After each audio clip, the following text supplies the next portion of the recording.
Welcome to This Organized Life. If you're a mom, wife, or coffee lover seeking advice on how to reduce clutter and reclaim time, look no further than your host, Lori Palau, founder of Simply Be Organized and author of Hot Mess, a practical guide to getting organized. For a lot of people, clutter is their dirty little secret, but it doesn't have to be. Each week, we will share practical tips, chat with experts, and provide strategies on how to keep you organized. I hope that by sharing our stories, you feel a little less alone and more empowered to tackle the areas that are holding you back. So let's get started.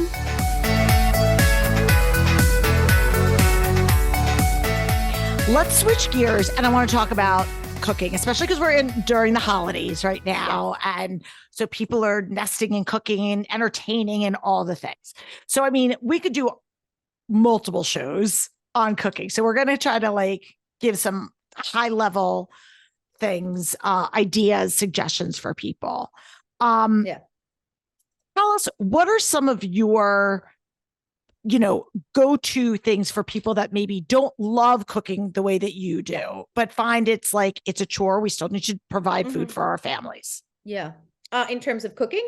Yeah.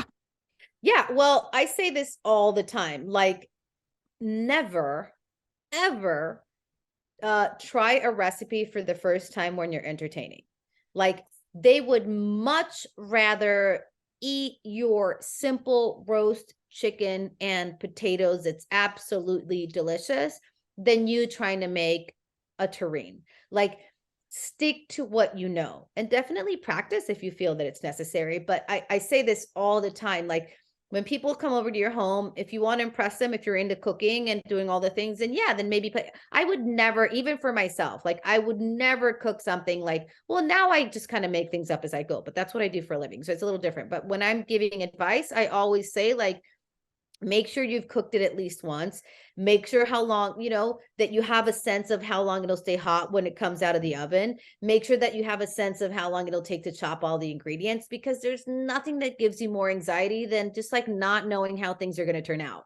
If you've done something over and over again, it's just second nature. So pick something that you're really good at when you're entertaining. And I mentioned this before. Another one for me is I don't know how I would feel if I was a guest. I'm not judgmental, and I'm always grateful when I'm invited to somebody's house. But if I walk into an event and I see a grimy kitchen where there's probably cross contaminations on the board and there's a pile of plates and you see food all over the place, you're well, I'm about to eat there. I'm about to eat that. I'm about to eat that. So clean as you go, when you're cooking. But in terms of what you're cooking, I say people sometimes, ironically, this is probably not the response that you were expecting, but they focus more on the food, but the energy that you give to your guests, it's what they're going to remember. And that's what's going to determine the success of your event or dinner party or gathering. And if you're nervous because you don't know the food, or you think it's going to burn, or it's not, blah, blah, blah, if you are comfortable, they are comfortable. If you are uncomfortable, they are uncomfortable. No matter how much you try to put a smile on your face, they will sense it. So focus on foods that you're super comfortable with, that you've done before. Another good one is try to find foods, I mentioned heat before, that live well at room temperature, because that's the question that I get asked the most on social media. Because I'm often posting my family dinners where I put out on a Tuesday, 6 plate out at a time. Number one, that's my job. Literally my strength in this world, my God-given gift is that I can do that in under an hour. That is my gift. Picasso had his gift. You have your gift of clutter fixing. My gift is putting out a meal at the perfect temperature, 6 plates at a time, and having everybody come in and it's still piping hot and it works. And there's so many different elements. That's my jam.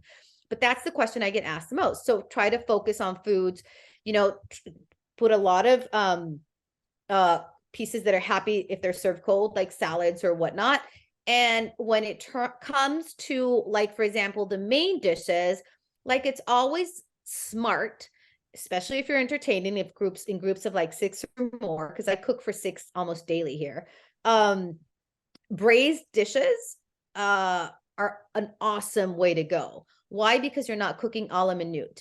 Any dish that requires you to be on the stove at the moment of service, I would leave for the professionals or something that you have a lot of experience with. But a braised meat or a braised chicken or a mole, anything that sits on the stove for 3 hours, and it could probably sit there for 3 more, and then you just come and scoop and serve and garnish with beautiful fresh herbs on the top. Like low and slow cooked braised dishes are a great option for entertaining because they're super forgiving.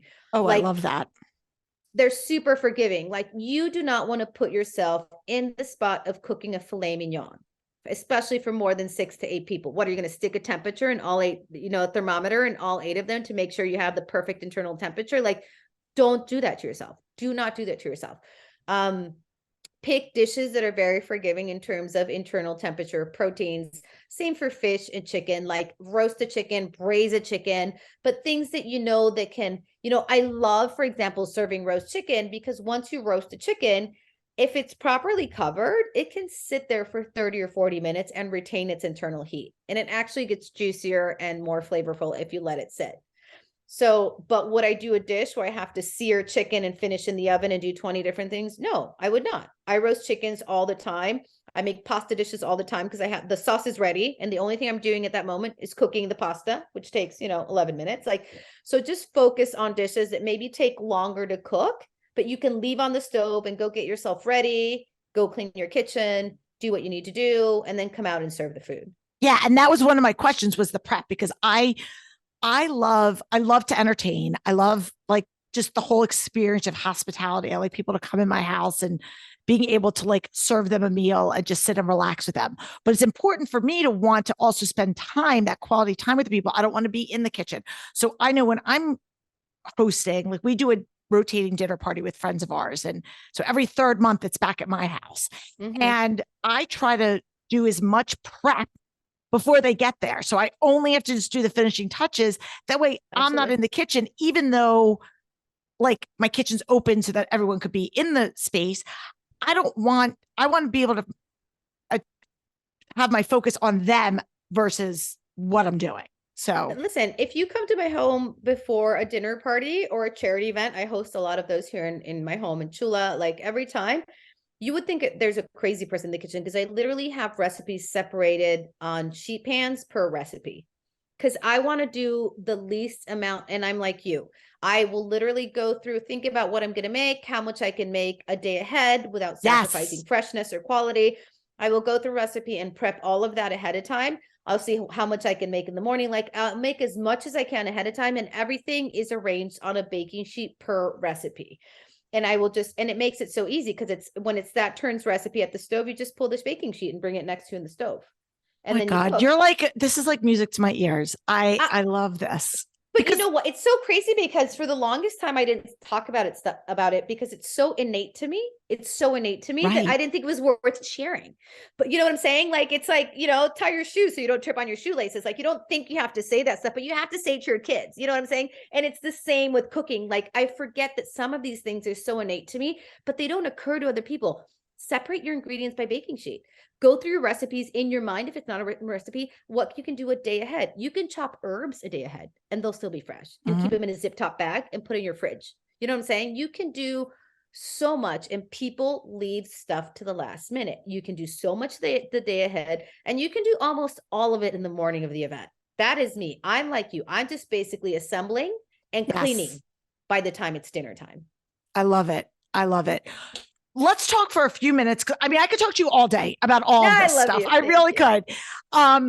But let's talk about your book. Your book, at the time that we're recording this, it's not hot off the press, but by the time this drops, it is going to be live in the wild. Yes. Tell us about the book. Oh my gosh. The book is called Familia, 125 Recipes to Feed Your People. And the book was born out of the cooking classes that we did during pandemic. All of us were looking for something to do. All of my work ended, just like all of planet Earth. And we obviously got very worried, because all of my contracts were put on hold. All productions were put on hold. Everything was put on hold for us. My partner works in Hollywood and production. Everything was gone for us in that moment. So it was very stressful. And I was invited to be a guest on Selena Gomez's show, Selena and Chef. And when we taped that show, because Philip, my partner, had already suggested I do online cooking, and I was like, no, I'm too cool for school. I'm not going to do Zoom cooking classes. Like, I do big productions. Like, no, I get 30 people here in the house when I do productions, and I have a food stylist and a prop stylist and hair and makeup, and I'm like, I'm too cool for that. But then Selena they were in production mid-pandemic. So we had to tape that show, which is a high value production. It's for HBO, like it's a whole thing. And they managed to produce this show with only 2 people. Like they built an entire video village, all of the food prep. I did the food prep because we couldn't bring in food stylists. We had to really minimize how many people we brought in the house for safety. And in my mind, I was like, I can totally put on a very good quality production with just a couple of people. And that's why I'm so grateful to Selena Gomez, because her production made me realize that it's not about quantity, it's about quality when it comes to production. Anyway, I'm getting to where the book, it's okay. I'm here for it. Okay. So anyway, I called my sister literally right after that. And I was like, we've been talking about doing something together on camera. And I was like, do you want to do those online cooking classes? She's like, when do we start? She doesn't cook. She cannot put a sandwich together. She can't make cereal. Like that's how bad a cook she is. So I was like, I need to be with someone on camera because I need it to be natural and I need to feel like I'm with someone. So I always like to be with someone on camera. She's like, I'll be DJ and I'll be like, I'll be co-host and I'll have fun and I'll be in charge of all the Zoom technical stuff and you do the cooking and the teaching. And I was like, let's do it. Long story short, I start doing these cooking classes with the most detailed recipes I've ever written, because for the last 10 years, I've been working like an animal. So I've always had people edit recipes for me or write recipes for me or develop ideas for me. Like I'm always very involved in the process, but I always had a team of people kind of putting in the missing pieces. And in this process of writing these recipes, it was just me. So I ended up for these classes writing the most detailed and successful recipes I'd ever written. I would send all of our students sometimes a 10-page document of recipes, tips, where to buy, how to get ready for the class, how to chop ingredients, how to look for ingredients, like very detailed information to get them ready for class, because we only had 2 hours live and I was proposing 4 recipes. So I was like, I need them to be military and ready for me when they come to class. So all these tips about, organizing on a baking sheet, where to buy your ingredients. I had them pre-cook stuff before they got to me. They would, all of these things. I needed them very organized so we could get those recipes in those. It was just an hour and a half. It wasn't even 2 hours. Anyway, we sold out every single class for a year, sometimes with more than 1,400 people per class. Wow. Which was insane to open up those Zooms and see hundreds and hundreds and hundreds of, it's the most successful thing I've ever done financially. It's the most rewarding thing I've ever done in my career. It's the most successful recipes. And it was the most amazing thing because the class would end. And because I held their hand through the process and we cooked live, I could see them. I could see on their Zoom screens, they would show me their enchiladas. They would show me the thing. And I always formulated them to be menus. So by the end of the class, we would all sit and have dinner together. Like that was our pandemic dinners. Like we would, the entire community of, it was thousands of people. It was always more than one people in the Zoom square because it was pandemic. So I would get entire families. Everybody was home. So it was hundreds, sometimes thousands of people eating the same foods. And it was a trip because I would ask them to post in hashtag. You can still go now and go to hashtag Karina and Marcela show, and you'll see thousands of photos of perfectly executed identical dishes. I love it. Oh, so I would literally go sit in a corner, and that was the best time of my month. We did it bi-monthly. We stopped after pandemic. And I would sit at my phone and just scroll through all of the photos of the students that did the exact dish, and it was beautiful and it was perfect. And I would repost as many as I can because stories lets you only post up to 100. So I just repost as many as I could. It was insane. So that's what this book wrote itself. So by the end, so I was like, I'm going to commit to a year of this because it's a lot of work. And I knew that once I started working and it just wasn't feasible, I wasn't going to be able to do it. So I was like, I'm going to do this cycle for a year, and this is going to be the next book that I write. It didn't have a name yet.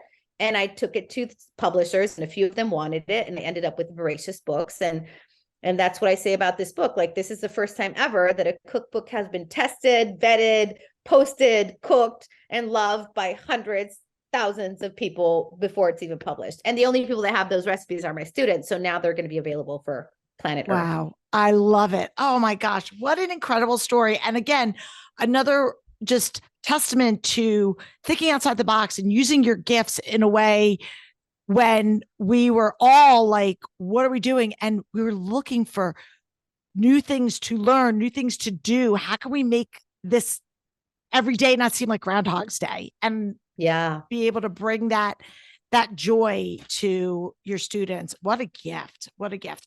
Okay. Yeah. So tell our listeners, where can they find you? We're going to go, obviously, social media, the book, website, all the things. Well, as the ambassador of El Sueño Landry Pinal and Cloralen, you can find the whole thing on Amazon. But for my social media, I'm at Chef Marcela everywhere. ChefMarcla. So on Instagram, which is where I do most of the stuff. I'm not on Twitter or X or whatever it's called. I haven't been on there for 10 years. So you won't find me there. But I'm on Facebook, but Facebook is almost the same content as Instagram. It's all the same thing there. So Instagram at Chef Marcela is where you're going to, and Threads, which is now the same thing too. So I'm on those three as Chef Marcela. Gotcha. And of course, we will link up to all of that. And I'm super excited. We're going to take our one last quick break and then wrap things up by putting you in the hot seat for our wrap-up questions. So sit tight.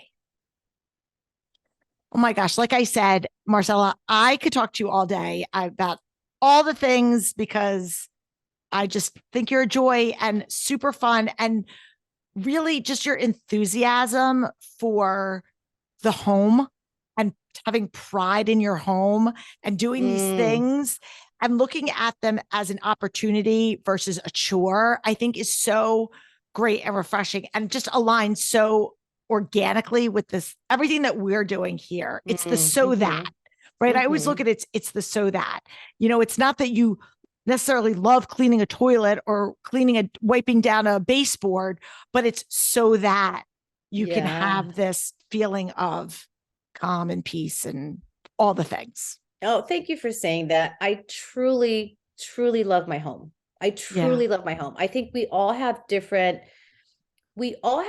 priorities in life. And one of mine is that my children grow up in a harmonious, happy, clean, loving home. And you might think, well, how, it doesn't have to be clean to be harmonious. Like, I get it. Like they're two separate things. Like they don't necessarily have to go together. But for me, like, that's just a part of the package. Yeah. I had an argument with a mom the other day because I used to clean up after my teenager, and she's like, you should just let his room become like whatever, like a disgusting mess. And I'm like, no. And I'll tell you why not, because it'll give me anxiety. Like I cannot live in a home with a teenager's unkempt room. I can't do it. And number two, if I clean it later in life, he's going to remember his clean room, and he's going to figure out how to get back to what he had with his mom. And I didn't have to wait 10 years to see that. That's the Spanish mom. That is the Hispanic. Listen to me. I am seeing it now at 19. My son's car is cleaner than my car. And I cleaned up after that kid since he was born. So I don't care what anybody has to say about it. Love it. His car is spotless. He makes the bed. The other day, Lulu, that comes like sometimes to help me with the cleaning, she's like, Señora Marcela, because she calls me Señora Marcela. She's like, we need to buy another Swiffer. And I was like, what happened to the Swiffer? And he's like, Fal would like to keep it in his room. And I was like, fantastic. I love that. We're getting another one. So I cannot reiterate this enough. Like, we all have different ways of like disciplining our people and what we do with our kids. But if they grow up in a clean home, guess what they're going to fight for when they have their own?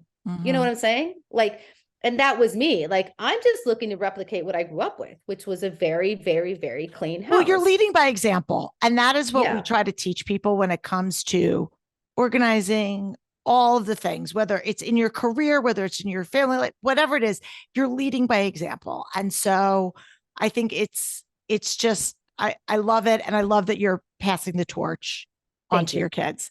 Okay. So our last questions that we asked. So obviously you're an inspiration to us. And so I'd love to know, is there a book that has been inspirational in your life? And it could be, if you have a couple, that's fine. But something that either you go back to, or that was really like pivotal for you that you want to share with our listeners. On any subject? It could be anything. It could be lighthearted and funny. It could be serious. I mean, we've had people go from children's books to the Bible and everything in between. I think what came to my head was the Tibetan book of Living and Dying. Okay. Because it got me through my mom's death, but but it also is just magnificent. I really connected to I understood the meaning of life, or my life, with that book. So the Tibetan book for living and dying, I would absolutely say, is one of my favorites ever. I love that. Thank you. And then our last two questions that we ask every guest in every series, because we know that not all of us are always organized in every single facet of our life. And we're also not all a hot mess, because I think people think they're one extreme or the other. So in this particular season of your life, where do you feel the most organized, and where do you feel a little disorganized or a little bit of a hot mess? I feel the most organized in my home and family life. And it was a I'm divorced. I've lived in 20 different houses. Like, it was a very hard, but a lot of conscious choices to get to this organized life and harmonious and balanced life where my kids and my home are the priority. Like, that was a goal. That was a goal. I grew up in a very chaotic household. So for me, it was about building a home, a peaceful home, a clean home for my family, to have a stable relationship with my partner, with Philip. Like, that was huge. And that was accomplished. I feel very accomplished in that sense. Where I'm an absolute mess is with finances. And that's my next journey. My next journey. I am the person that doesn't even know how much money I have in the bank. Like, I am the person that will press the buttons on the ATM like this, so I don't need to see the balance. Like, I'm that person. Yeah. Oh my gosh.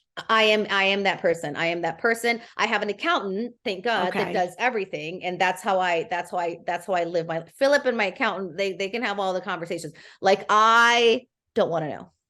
I'm obsessed with personal finance.